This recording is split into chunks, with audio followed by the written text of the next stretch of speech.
Ladies and gentlemen, heels and heelettes, welcome back to another episode of Blunt Impact. I'm your boy Chris G, joined by my tag team partner, the three-time, three-time baby making champion Ness.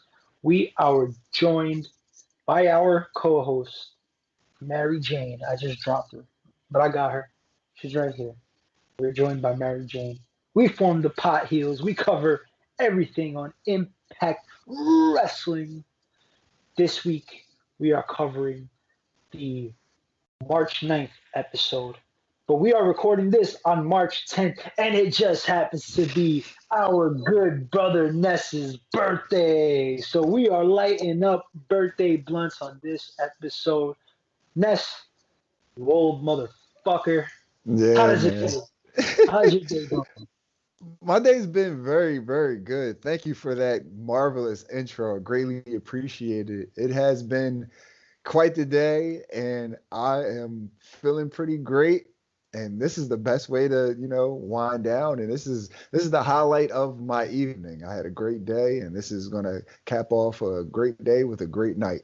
So couldn't wait to record with my tag team partner Chris G and our co-host Mary Jane. Man, I've been waiting all day for this. Yeah, we it's always a celebration here on Blunt Impact when we're celebrating another episode of Impact Wrestling. But today is a birthday celebration. So we are lighting these birthday blunts. But before we light up and before we get into this episode of Impact Wrestling, we want to remind everybody at home, please hit that thumbs up. I better see those likes up. They're dwindling. They're dwindling. And I'm not fucking happy about it. So I want to see the thumbs up. I want to see the comments. I want to see you guys share this. I want to see you guys subscribe. Show us love. The true heel heat way. We will show love back. Ness, are you ready to light up your Mary Jane? Yes, sir. I'm ready. All right, I am ready too. We hope everybody at home watching along with us is ready as well. When I count down from three, all the way to one, we will all light up, whether it's a blunt, pipe, joint, whatever you're smoking out these days, you wild kids. Let's light up together. So we're gonna start at three, two, one.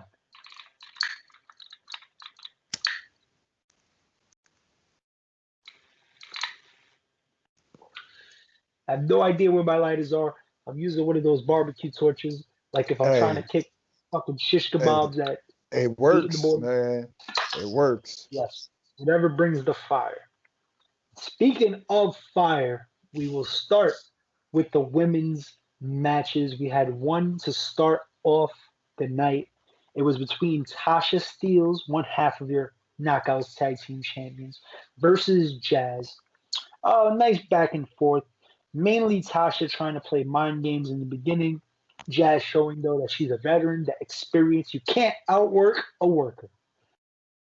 Kiera Hogan tries a little distraction, but Jordan Grace takes her out, which makes Jazz put Tasha Steeles into a submission and she taps out. Later in the night, we have an ODB interview. She is interrupted by Susan, and Susan's not having none of this shit. She wants a one-on-one match for ODB, so ODB obliges. We have ODB versus Susan later in the night. Susan gets her face rubbing ODB's tits. Susan pours out the flask. That's how you know she done fucked up. You do not pour Word. out the substance. That's like turning. You basically made Bruce Banner into a Hulk by doing that. So basically a squash match. ODB gets the win, but she gets jumped by Kimberly and Deonna Purrazzo at the end. Jordan Grace and Jazz come out to make the save since they're all cool with ODB, but Fire and Flavor come out to attack Jazz and Grace, and the heels stand strong. So cool little woman segments throughout the night. The opening match was decent. The ODB versus Susan, it was what it was, but just happy to see the women get some time here. Looking forward to both matches, which at Sacrifice on Sunday we will see ODB versus Deonna Purrazzo for the Knockouts Championship, and we will also see Fire and Flavor defend their Knockouts Tag Team titles against Jordan Grace, and Jazz. So we'll get into those predictions later. But what did you think about these two matches? Yeah, the opening match. was decent for what it was. I like how they're establishing the feud between Fire and Flavor and Jordan and Jazz. Again, like you said, the match, it wasn't nothing too crazy. It was decent. I like the fact that Kara Hogan, the way that match played out, I feel as though that Jordan and Jazz, well, definitely Jazz for her being in this match, needed the win going into Saturday towards Sacrifice.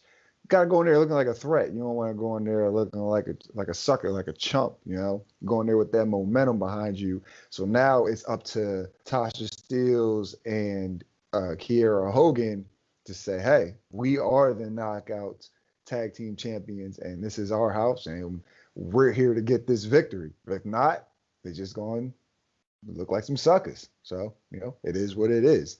Um, Susan versus ODB. I think she called her a Karen too. I think ODB called Susan a Karen. Yeah, she did.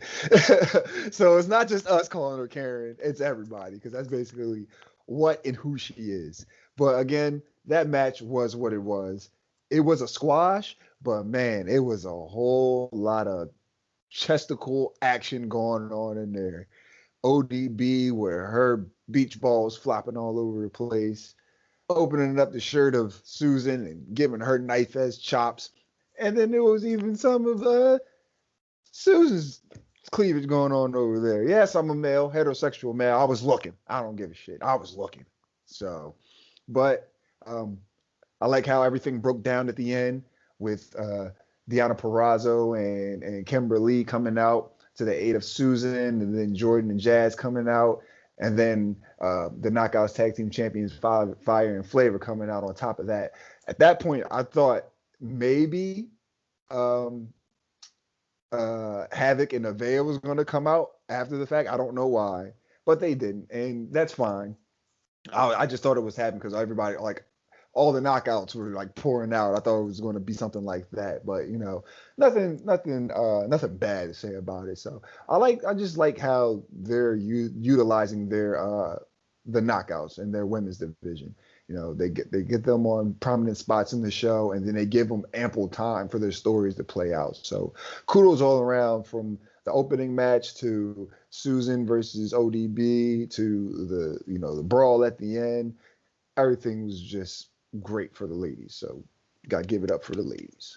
It's his birthday, damn it, and he's gonna look at some tits if he wants to. Goddamn right. 'Cause that's exactly how I felt when I was watching that shit. I say, hey, I'm a comment on the titties tonight. Next up, we have Trey Miguel, and he finds his student from last week. His student's name is Sam Beal. Don't quote me on this. I think he's Bradley Beal's fifth cousin removed. Um, don't quote me on that. This is just things I observed. But the student was digging Sammy Callahan. Says Sammy is a good guy. He's just misunderstood. He tries to tell the kid, Sam, you're brainwashed. Like, don't listen to anything this guy says. He does this shit all the time. Sam says, well, Trey, he would say that you would say some shit like that. And also, he would say that you wouldn't face me in the ring tonight because you don't have any passion. So, of course, Trey takes this like, you call me pussy? Basically, is how he interpreted it. And he was like, all right, you want to get your ass whooped? Let's go. So they have a match. And Trey Miguel apparently trained Sam at the academy that they were at last week, which is the Skull and Bones Academy, I believe it was called. And this was a squash. Trey he beats up the student. Sammy comes out, hypes his new protege, then gets squashed. Sammy applauding. Trey's pissed. He goes after Sammy. Sammy hits his little iPhone glitch thingy. Ends up in the ring. Package pile drives poor Sam Beal. Then another with the glitch, and he's gone. Trey Miguel's in the ring, tending to his student or former student, whatever you want to call him. And more mind games from Sammy Callahan. I mean, I have mixed feelings about it. I'm not like overly ecstatic to see this feud play out, but at the same time, I do like how they're making an effort to try to make it feel personal at least. So I appreciate that. How do you feel about this whole thing? Yeah. Again, it was a squash, so not I don't really got anything much to say about the match. I just thought that they were gonna drag the protege thing out a little longer. They can always go violent by design route where he attacks the protege this week, and then whatever they have their match, the protege comes out, Sam Beal comes out and helps them. They can always go that route. Who knows if they will? But I just thought that was going to be something that was going to get progressed and not actually all just happen from last week to this week type of thing, or I just all happen in one night type of thing. So, it is what it is. Just ready for the match, or if they're not gonna have a match like soon, so that means they have time to extend this, make it more interesting. But knowing Impact will probably get this match next week on Impact. So, but I just want to see more of it. Again, the match itself was a squash. Yeah, so I'm just more interested in the story than what actually happened in the ring tonight. Speaking of violent by design, we do see them tonight, but first we have a match with Rohit Raju and Shera, his heater, so to speak, and they are up against the Beer Guns. Beer Guns dominated the first half of the match. Of course, great chemistry. They just seem to show that every week that they're together. We have a commercial break, but then we come back to Shera dominating the match until Shera and Raju get into an argument because Raju thought he had the match won. Shera decides to tag himself in. He's going to try to finish him off. Get into a little spat. Off the distraction, Sabin gets the win on Rohit Raju. So following the match, we see Cody Deaner backstage with Eric Young, and he's finally let out of the locker. I guess it's been one whole week. They had that man locked Yo, up in solitary confinement like yo, a when fucking like an bro, animal. they open the door, this thing comes like stumbling out. I'm like, yo, this nigga just stayed in there for the week. Like, Yeah. What the fuck was he eating his own toenails? You drinking your piss for a week, bro? How'd you survive that one? and it's not like But you're locked in there. It looked like the shit was open. Like you could have just walked out at any time. well, gotta take a piss. Gotta go back in. But he comes out. Eric Young is explaining, we did this for your own good. We did this to make us stronger, to fight the disease because the disease only knows violence. That's the only way to kill the disease. Beer Guns just happen to walk by and they get in their business a little bit. James Storms doesn't want to stand for this. He's been riding with both of these guys for a long time. He knows both of them, and they shouldn't be putting Cody Deaner through this shit. He doesn't know what happened to Eric Young. He wasn't like this previously. After trying to defend Cody, Cody attacks Storm, violent by design, beat down the Beer Guns. We see the Beer Guns later on. They're pissed and they offer up a challenge. But Jake something knows. He knows Eric Young is going to be on the outside while Joe Doring and Cody Deaner have a match against the Beer Guns. So Jake something wants to be their equalizer. They all shake hands and agree to it. So we'll have a match probably next week. We also see Shera backstage with Raju, and he's yelling at Shera, telling him, "You cost me 2 matches. You cost me this match. You cost me the title match. Like I brought you back from India to help me, not hurt me. You fucking idiot." So, but Shera, it's a big dude. I don't think you should be talking like that to a big dude. So he just picks him up by his head, basically tells him he doesn't owe him shit, and drops him. So tension all around from everybody. How'd you feel about the match? How'd you feel about Violent by Design and Beer Guns interaction? And then how do you feel about the Rohit Raju Shera interaction? Yeah, the match was decent for the most part. No, the match was good. Match was good. Everybody played to their strengths. The finish. I love the finish with James Storm hitting the lung blower and tossing them over to Chris Sabin for the cradle shock. That shit was dope. I like that. Um, yeah, man, Violent by Design. Might want to stay clear of them guys. Nah, but James Storm ain't pussy, so he said like it's on. He like it's up now. We gotta meet with these dudes. I like that Jake something because I was thinking about that shit too. I was like, yo, who like it's just gonna be them another team that's outnumbered, And I'm like, shit, that kind of sucks. But then Jake something he has that history with these guys. I don't know. I'm not ready for the prediction. And I don't even think I'm going to be ready for the prediction for this. I have no idea where this is going to go. Because I got a lot of ideas, but I don't want to bake book this shit no more. I just want to watch it all play out. Um, yeah, and then what? Shira and Rohit Raju. I love Rohit Raju because he's annoying as fuck. So I can only imagine if I was Shira in this fucking situation, this little nigga is just rammed in my face like a fucking chihuahua. Like he tried to pop that nigga head like a fucking pimple. He's like, look, I don't owe you a thing or nothing or some shit like that. Nigga over there trying to eat, fucking choking, trying to catch his breath and shit, choked him out. So yeah, they'll probably have a match. Eh, it'll be okay. Probably nothing crazy. Or he Raju probably take that L. Sherrod Dudley does look more improved than from where he was about a year ago when I first started covering Blunt Impact.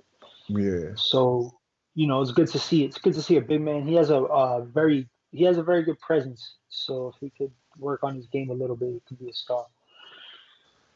Next up, we have a contract signing for the tag team championship match between the Good Brothers and Finjuice from New Japan Pro Wrestling. Good Bro, they crack open a bottle of their own whiskey. Forgot what it's called. Scott leaves the room. He's like, "Listen, I got shit to do. I already know how these things play out. Like, The just sign the fucking contract. Gallows, you want to be an office guy? You're basically an office guy already. I'm leaving you responsible. Just make sure everybody signs this shit and get it to my office." Of course, the Good Bros are putting over their whiskey, like for real. Like it's basically a whole advertisement for their for their whiskey, but it's funny. Good innuendos, funny shit as usual. They want to take a shot with Finjuice before they sign the contract. So they take a shot. They oblige. They go, "Hey, we're not going to sign the contract after only one shot. This big boy shit. We're going to take another shot." Finjuice obliges. Let's take another shot. They're about to sign the contract, and Finjuice, wait a minute. That's what we're doing. We're not going to do we're not going to do another one. Let's do another one first. They all pour themselves up another shot. Good Bros take their shots, sign the contract. Finjuice signed their contract and then throw the shots in the Good Brothers' face. A brawl ensues. Everybody's beating the bricks out of each other. Can't wait to watch this match. I like this contract signing. It's just very fitting of the Good Brothers and Finjuice for that matter. So, yeah. how'd you feel? Yeah, man, it was dope. It was like not short and to the point, but it was definitely to the point. And it was entertaining throughout the whole spiel. Scott D'Amore said, "Fuck this. I know how y'all niggas roll. I'm out of here. Just make sure you sign this shit. Get it to me when you can get it to me. You know, good heel. Well, just I don't even say good heel shit, but good banter back and forth between the two teams. Gallows and Anderson, being the quote unquote vets of the situation, trying to treat Finjuice like young boys. They're like, nah, we're not young boys no more. Like, we your status as well. So, and they got the credentials to talk that shit back too. So, um, yeah, man, it was just entertaining all around. You love when they threw the shots in their faces. And the crazy thing is, I thought that they were filled them all the way up because they were really going to take them shits and be like, we're the real drinkers, not you pussies over there with your half shots. So they've finally had a double shot and shit. But yeah, then the brawl, I thought Scott was gonna come back in and be like, yo, get the fuck out of my office. That niggas is wild. But yeah, man, it was great all around. Next up, we go to obviously, I think we could both agree this is the match of the night. It is Ace Austin versus Chris Day in an X Division match. Just a showdown. No titles, no nothing. Just two X Division guys putting on a show. I like how Ace in the beginning, he sat down Madman Fulton on the chair, made sure the interference is minimal or none. Match started off a little slow with the chain wrestling, working to hold some nice reversals. And then the match starts picking up. They get to that X Division pace. Um, Ace takes a nasty bump on the apron from the top rope Yeah, to cut into the commercial break. Shit looked kind of gruesome, but we come back and there's just Two men in the ring slugging it out, hitting each other with forearms. Then we kick back straight into the X Division pace. Bay fighting like a baby face. I like I like Chris Bay as a baby face. I think he's better suited for a heel, but he could use a baby face run. Just to freshen him up a little bit. I think a baby face turn works out. TJP comes out to watch unnecessarily with the chair.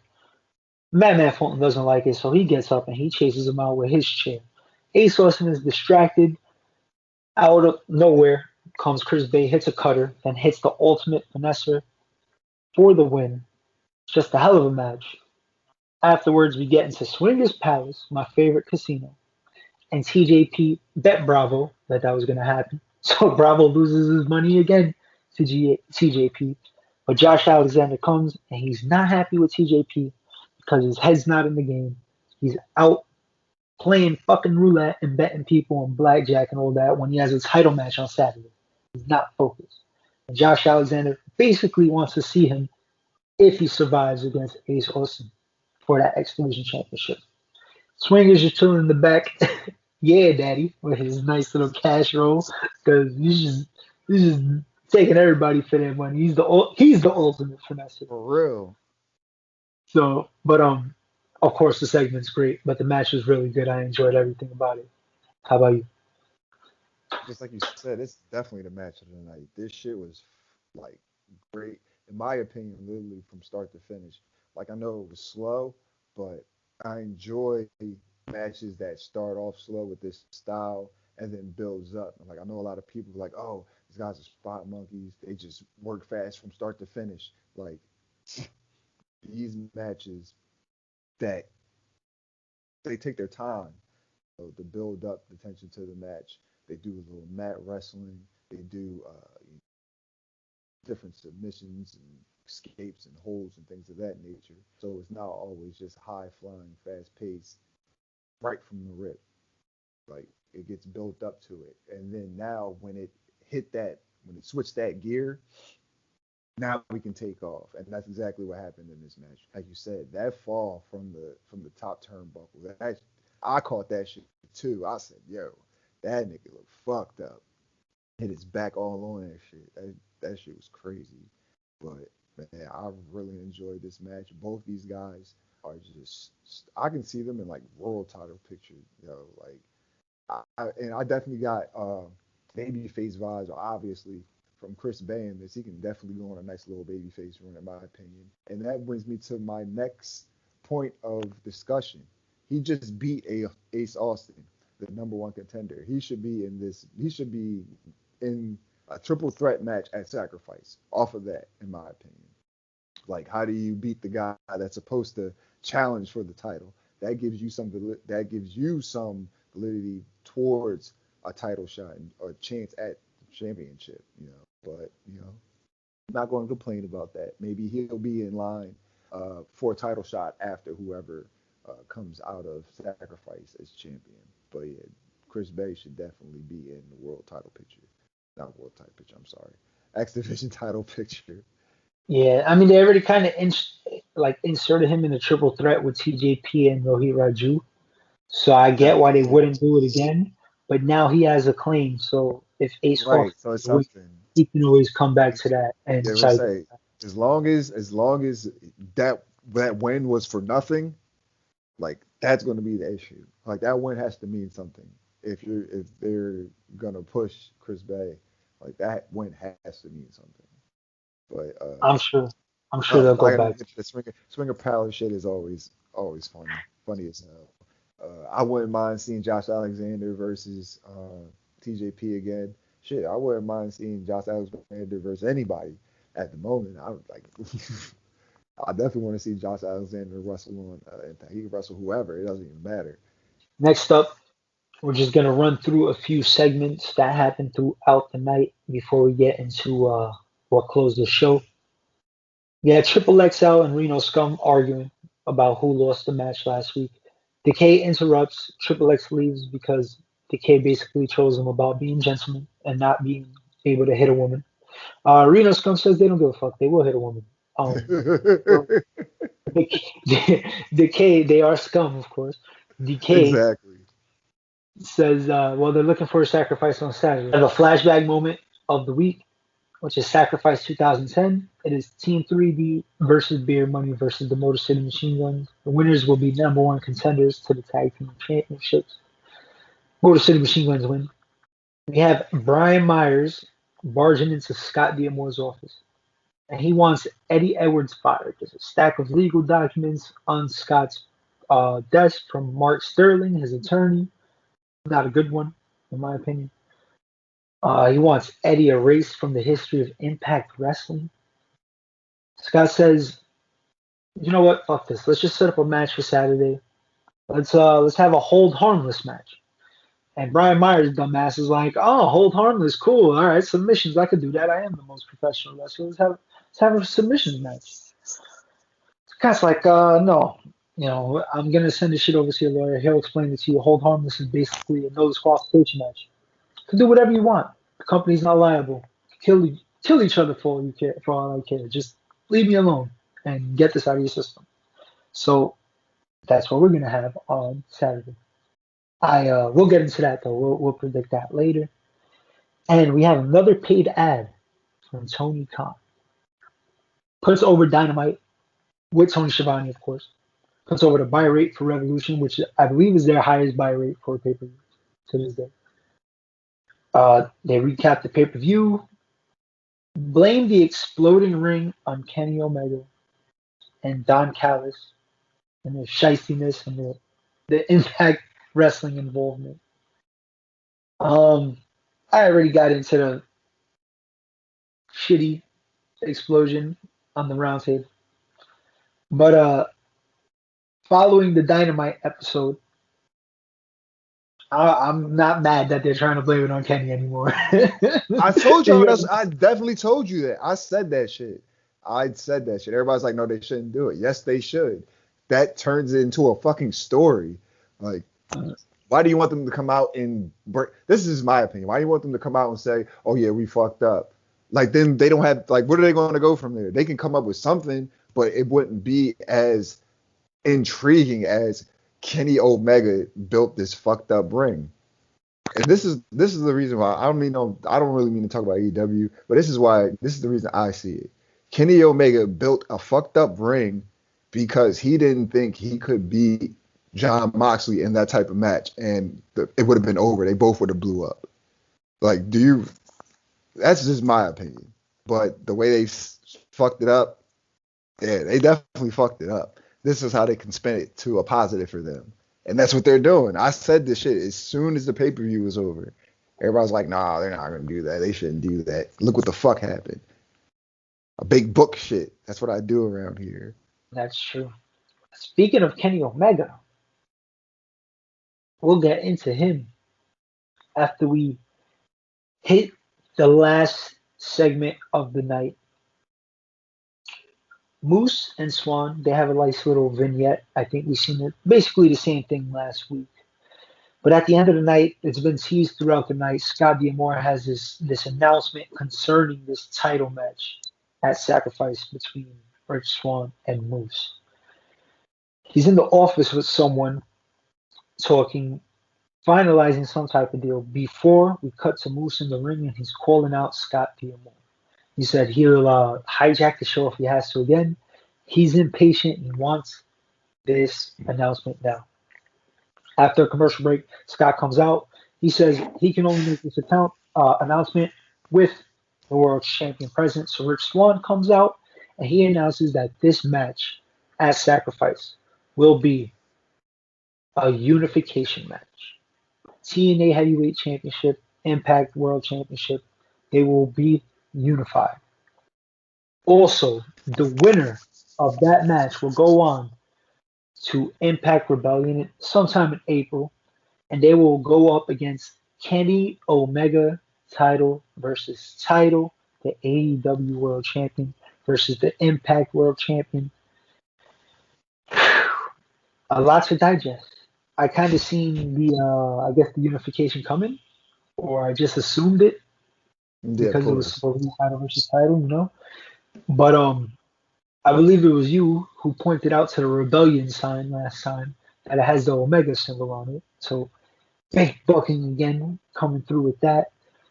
Kenny Omega comes back to Impact pay-per-view, and it looks like he is going to be adding another title to his collection, another belt. So, how do you feel about this situation that we have on Impact Wrestling concerning the AEW World Champion? I'm definitely ready, man. It's a long time coming. I've been ready for Moose versus Rich Swann. That's a fact. Moose is just like, yo, it's my fucking time, dog. Like, I need to stop playing with me. Moose be like, yo, Scott, let's get it the fuck going. Like, it's time. You know, I don't like this waiting shit. Give me what you owe me. I need my world title shot. You acting like I'm not the real TNA heavyweight champion. So Scott made his title real unification match. I'm I don't know, man. I want to see my boy Rich Swann go all the way because it's like this is where we're at now, type of thing. I'm a huge Rich Swann fan. Like that's my guy for real. But Moose is on the fucking rise. So, Save it for the predictions. all Save right. it for the predictions if you're But gonna go into it that deep. no, I'm not gonna go into it. I'm not gonna go into it. I'm just talking about Kenny now. But yeah, again, I like you said, I noticed the Rebellion sign, Rebellion logo had a Omega sign on it. So, man, I can't even talk about that yet. I just know that match is going to be great. Whoever he faces, that's going to be a great match regardless. So let's jump into the predictions. We'll save that. We'll save that for last. But let's jump into the sacrifice predictions. All right. First up, we have a tag team match: James Storm and Chris Sabin, the Beer Guns, with Jake Something. Oh, I guess it is Saturday. Yeah. Versus Cody Deaner and Joe Doring with Eric Young. Who do you got? I'll say beer guns and drink something. I think Violent by Design gets the W. I think you're right, but I'm going to stay with these guys. Next up, we have a mixed tag team match. It is Havoc and Nevaeh versus Tennille Dashwood and Caleb with a K. Havoc in the Oh, yeah. yeah. Don't expect much from this, but I'll go with them as well. Uh, no rules match or hold harmless match or not submission match, whatever you want to call it. Eddie Edwards versus Brian Myers. I am gonna go with fuck. I'm gonna go with Eddie Edwards. All right. I'm going to go with Brian Myers, and I'm big booking this shit. Matt Cardona is going to help him. Okay, I like that. I can see that happening. We have a tag team match, of course. Decay, Crazy Steve and Black Taurus with Rosemary versus Reno Scum. Obviously, Decay. Yeah. Knockouts Tag Team Championship match. Fire and Mm, Flavor versus Jordan Grace and Jazz.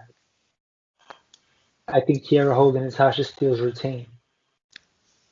I concur. X Division Championship match. TJP versus Ace Austin with Madman Fulton. Who you got? Ace Austin. I'm going with Ace Austin as well. He is regaining that X Division Championship. It is inevitable. Oh, yes, it is. Interpromotional Tag Team Championship match. The Good Brothers putting up their championships against Finjuice from New Japan Pro Wrestling. I don't think the Good Brothers are going to lose it. I think it's going to be a good match, but I don't think they're losing the championship, so I'm going to stay with the Good Brothers. Yeah, good brothers. Knockouts Championship match: Deonna Purrazzo versus ODB. I like ODB's little comeback. She looks good, but I'm going to go with Deonna Purrazzo. Of course, the Demon Slayer. Yeah. Impact and TNA World Championship Unification match. Winner faces AEW World Champion Kenny Omega in the title versus title match of Rebellion. We have Rich Swann, the Impact World Championship, the World Champion, and Moose, the TNA World Champion.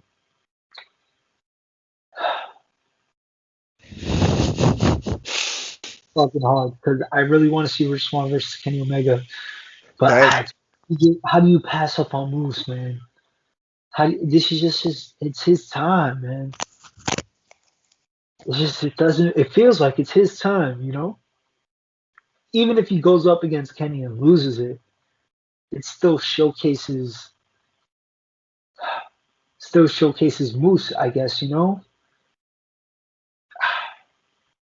Fuck. I'm gonna go I'm gonna go with Moose. I think Moose gets it finally. I'm gonna go with my guy Rich Swan.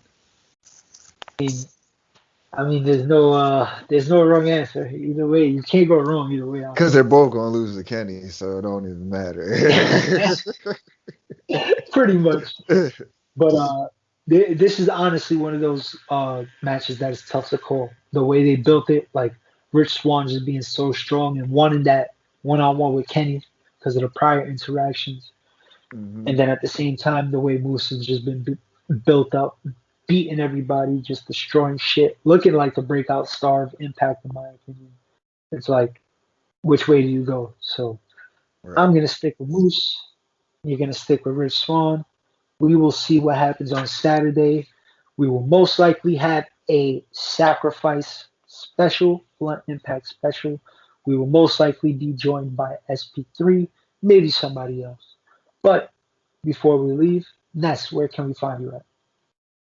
You guys can follow me on Twitter at skinny_Kravitz. You can find me on Instagram at skinny__ Kravitz. And you can catch me on the True Hill Heat YouTube channel. I'm one half of Review of Honor with my man Stat King, the man of 1,004 numbers, where we review everything that happens in a Ring of Honor ring. You can also catch me on Blunt Impact, obviously, and Joints and Jabronis with my man Chris G. We form the Pie Heels. Shake the ropes. I'm the Round Table Rebel. I'm on all the round tables. Go watch all our shit. Just watch everything. Don't just watch it all. Oh, and if you don't want to watch and you just want to listen, you can hear my illustrious voice on True Toxicity. The transitions is nice. You're getting good. You're getting good. I can't lie. I'm gonna start adding shit. Of course, you can find me at True Heel Chris G. You can see me right here on Blunt Impact Joints and Jabronis with my man, the three-time baby making champion Ness. You could also find me on the Wednesday Night Warriors for the time being with my man Romeo Anthony Colon. We will not be People, around much longer. oh, go ahead. No, I'm gonna No, go let me say this real quick. Yes, if you are watching this and you are active in the True Heels group page, we need you to contact Romeo Anthony Cologne. Tell him that the idea of death troll angle is a great idea and he should be a part of it. yes, that's He's our death. bastard, the bastard pack. He's the bastard rack. That is so dope. I'm skinny Phoenix, nigga. I love Phoenix. I need to get a mask, bro. I'm telling you, I'm getting a mask. If it's not a Phoenix mask, I'll get like a Rey Mysterio mask. I'll get a regular fucking face mask. I got a face mask. I got a Destino face mask. I'll wear that shit while man, look, we can do this shit. Yes, and I don't mind being Penta El Cero Dinero. But yes, if you wanna help try to sway that man to watch Impact Wrestling, I don't know what he's complaining about. He watches NXT every week. Um, Honestly, in my opinion, sometimes Impact is a better show than NXT sometimes on a weekly basis. But we're not on the Tuesday Night Wars yet. We'll get there sooner or later where we can compare this shit. But yes, follow me, True Heel Chris G, all that good stuff. You could also see us on the roundtables, True Heel Heats, wherever you can find us.